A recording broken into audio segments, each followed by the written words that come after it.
My story of change, challenges, choices, and ultimately belief. As you saw from the film, I can't quite believe it's 15 years ago.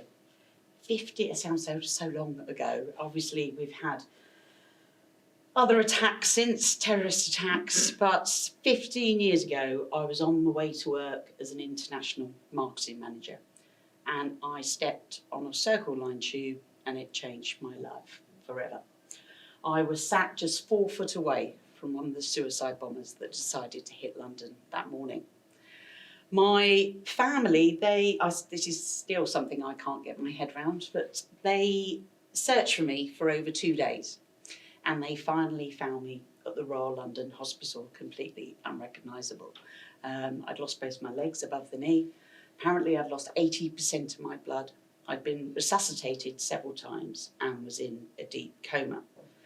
And after 8 days, I came out of this coma to look down in the bed and see that my legs were gone. I can't really describe to you how I felt at that moment, but I pretty much felt like my world had ended. I just couldn't believe that out of the millions of people that travel on the London Transport network every morning, I was the most injured survivor. It just seemed so unfair. I realised that I missed the drive and I missed the ambition that I used to feel at work. So I was looking for something to replace it. So I was asked to go along to a Paralympic Potential Day where you can pretty much try lots and lots of different sports. Tried lots and lots of different sports, but I fell in love with sitting volleyball. And as you can see, I'm there at the front with number 7 on my shirt. That does remind me of the day the kit arrived. You know, we are the first ever women's, proud to say, we're the first ever women's GB sitting volleyball team to be put together. And the day the kit arrived, we knew that we had to sit around one of these tables and put our cases forward why we wanted certain numbers on our shirt. Number 7's quite a popular number. So I knew I was going to have a bit of a fight on my hands. So number 7 came up. So all these hands went up, about 6 hands went up. Someone sort of said, well, I want number 7 because it's my birthday. I thought, it's quite a valid reason, isn't it, really? And then someone else sort of said, well, I want number 7 because my dog died that day and I'm a real dog lover. I love dogs. And I was like, God, you know, I'm really sorry. Then we had someone else that sort of said, well, I want number 7 because I quite like David Beckham and Ronaldo.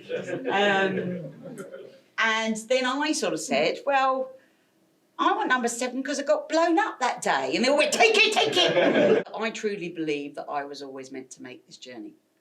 There are too many connections, coincidences between the day before, the 6th of July, 2005, which was the day that we all found out who had won the Olympic and Paralympic bids. And that was my hometown of London. And that was the whole reason why I was late that morning on the 7th of July, is I'd been out with my team the night before celebrating.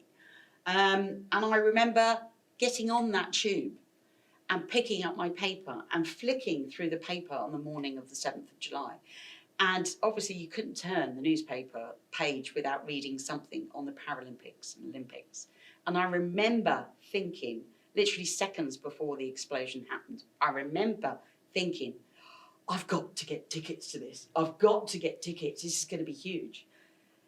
And what could be seen as a weird twist of fate, I didn't need a ticket. It wasn't 5 years later. It wasn't 6 years later. But it was 7 years later that I took part as an athlete. And life doesn't get better when you turn around to your family and say what you're doing next month, because I'm being awarded an MBE. That was a great day. But I'm not saying all this because I'm saying, look at me, look what I've done. What I'm trying to illustrate is we all know that bad things do sometimes happen, and we know that we have no control over certain things in life. But what I've realised and what I believe is good can come out of bad. And all these things I've done, I would never have done if it weren't for going through that awful time of my life.